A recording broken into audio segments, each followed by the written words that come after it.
it's Naomi and welcome to my gluten-free kitchen. Today I'm going to be making a special request from one of my friends, Miranda. This month we've been doing fair foods at Better Batter, and one of the things that she discovered at the Pennsylvania Ren Faire was Scotch eggs. And so today I'm going to be making a variation of it called dragon's eggs, which is a little bit spicy. And I hope that this will be a great recipe for you. Now, I will tell you, most of the time in our kitchen, we try to do things that are completely friendly for all people. But if you are a vegan or if you're allergic to eggs, run. Okay, this recipe is eggs wrapped in meat, fried. It's just not appropriate for vegans or people with egg allergies. So I will apologize for that. If you have a great egg substitute for boiled eggs, let me know, and a great substitute for ground meat, and I'll make up a vegan version of this. But for now, let's go ahead and put this away and get started with the recipe.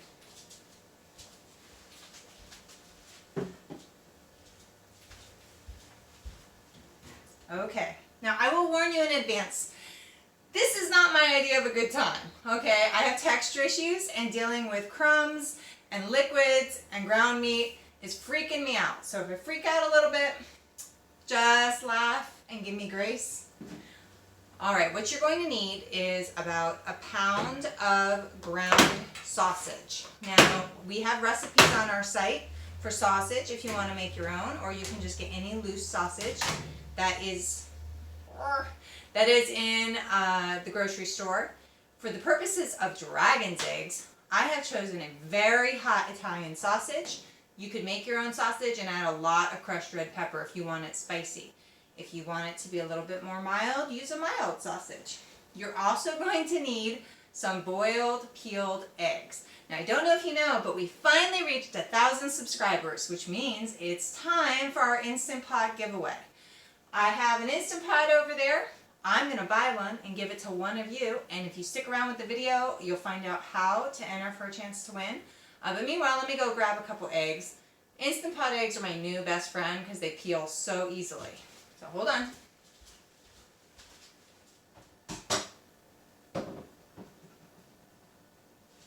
Okay. So these were obviously cooled. I made them a while ago. I was so scared to use my Instant Pot because I thought it would explode on me. So I've been hanging on to it for about a year. But then I got turned on to the idea. I always have problems with eggs, and someone told me that eggs cooked in the Instant Pot peel like crazy. And frankly, we get our eggs from one of my neighbors, and they're super fresh, so they don't like to peel very well. And I'll tell you what, I use the Instant Pot to make eggs, and I will never look back. So if you get the Instant Pot for no other use than eggs, you should definitely get it. You're going to need, for a pound of meat, about 6 to 12 eggs. We'll get there in a minute.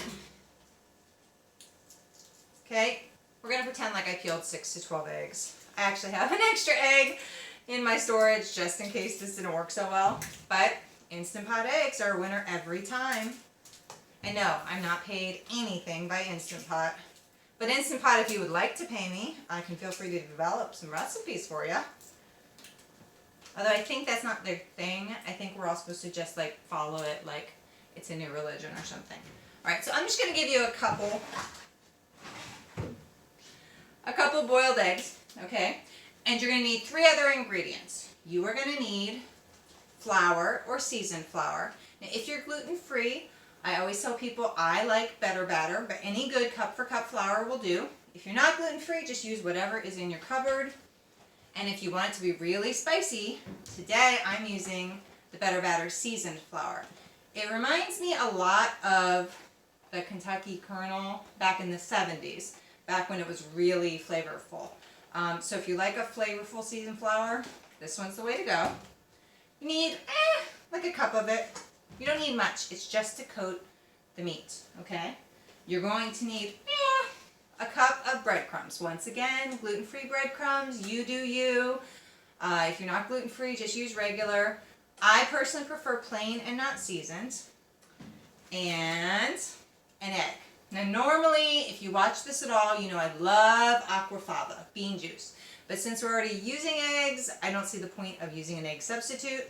So today we're just using an egg that has already been beaten up, okay? And of course, a pan to put things in.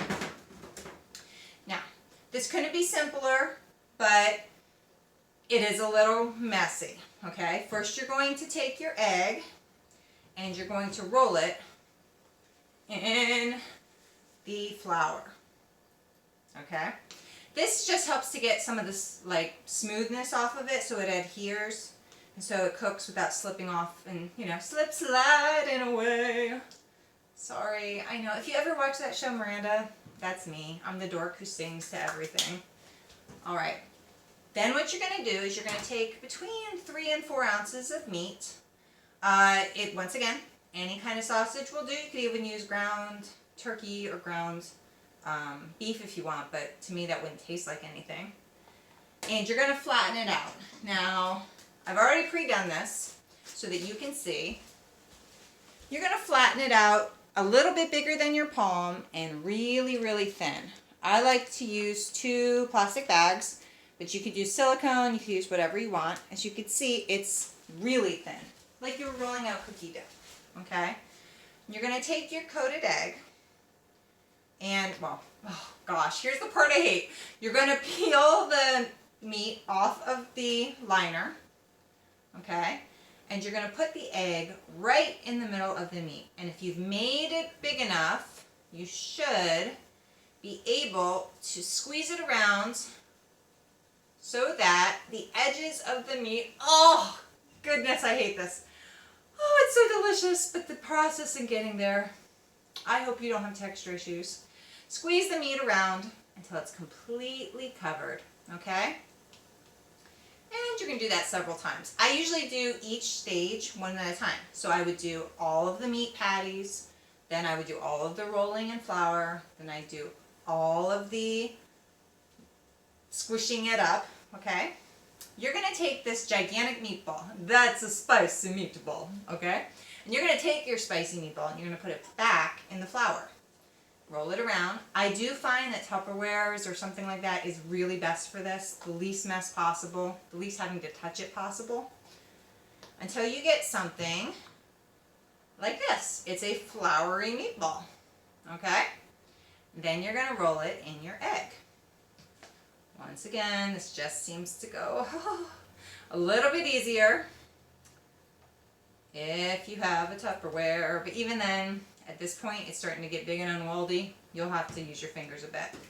And then you're going to take your eggy meatball and you're going to push it into your breadcrumbs. Now, it's okay to roll it around just to get some of the slimy off. But you are going to end up having to push this in if you want a good coating. Okay? So, you're just going to make sure you push a little bit more. You know I want to sing, but I'm not going to. All right, until you get something, yeah, texture issues. Until you get something that looks like a huge, spicy, breadcrumby meatball, because that's exactly what it is. You're going to place it in your pan, okay, and you're just going to keep going with this until you have about 12 of them done, okay? And then you're going to choose. Guys, I can't help it. I have to wash my hands. So you just have to give me a moment. Let me wash my hands and I'll tell you how to cook them.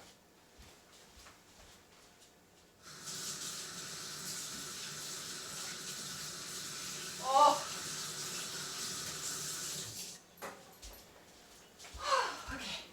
Okay, I can be sane again.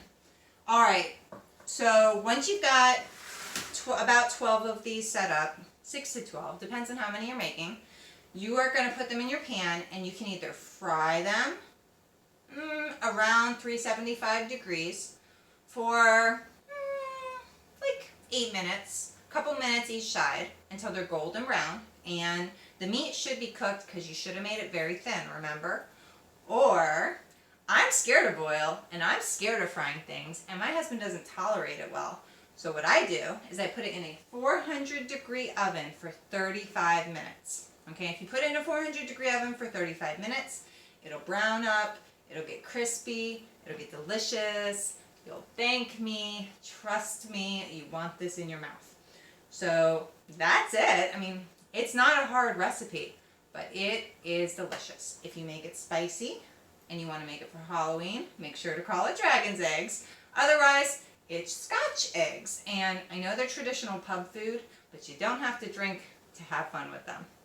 Anyway, I hope you enjoyed this. If you have any requests for recipes, make sure to put them in the comments section. I'll do my best to fulfill your requests. And don't forget, we still have a little bit of time for you to enter for a chance to win an Instant Pot direct from my door to yours. All you need to do is like, subscribe, and share this video. First week of October, we're going to go ahead and do that giveaway. So don't forget, I love you, and I can't wait to see you soon. Talk to you later. Bye!